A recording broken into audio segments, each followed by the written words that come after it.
So is this for you? Will a flipped classroom work in your subject area and grade level? We think the answer is yes, and here's why. So how do you flip a science class? Take your direct instruction, put that on a video. All that time you get back, labs, labs, labs. Get your kids involved in hands-on learning. In fact, start going down the road of inquiry. Have your students engage in a question and an investigation before you supplement then with some of that video content. In math class, it's like the biggest no-brainer in the flipped classroom.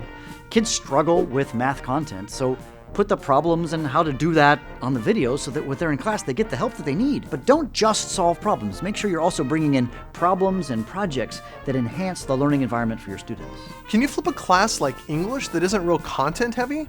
The answer is yes. Think about the mechanics of language, the mechanics of grammar, the mechanics of writing. Those are the type of instructional things you could put on a video so that you can get your time back in your class to actually get the students involved in the writing process. You could also use those videos as a remediation tool for students who come to your class without the prerequisite skills. What about a practical subject like art or woodworking? Well, make a video on techniques and tools the students would use so that in class they can apply those same techniques and tools so that in class the students are making things. Social studies teachers can leverage video to deliver concept overviews. That way you can get class time back to get students involved in dialogue and reading original documents. That way they're learning more about why things happen in history than just what happened in history. Can you flip a physical education class? Of course you can. So make a video on how to serve a volleyball so when the kids come to class, they can serve volleyballs. Or how to play a particular game so that when they come to class, they can play the game. This frees up class time for teachers who are bogged down with too much explanation and rule giving. What about students who learn at a pace that's different than the pace that the teacher is teaching?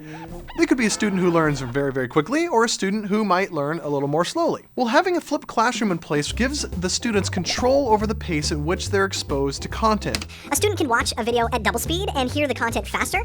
Or a student could also pause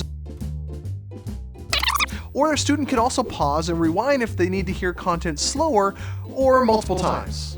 The common thread in all of these examples is that lower level skill and concept stuff is done on the video so that the in-class time is used for higher order thinking, deeper learning, and more engagement.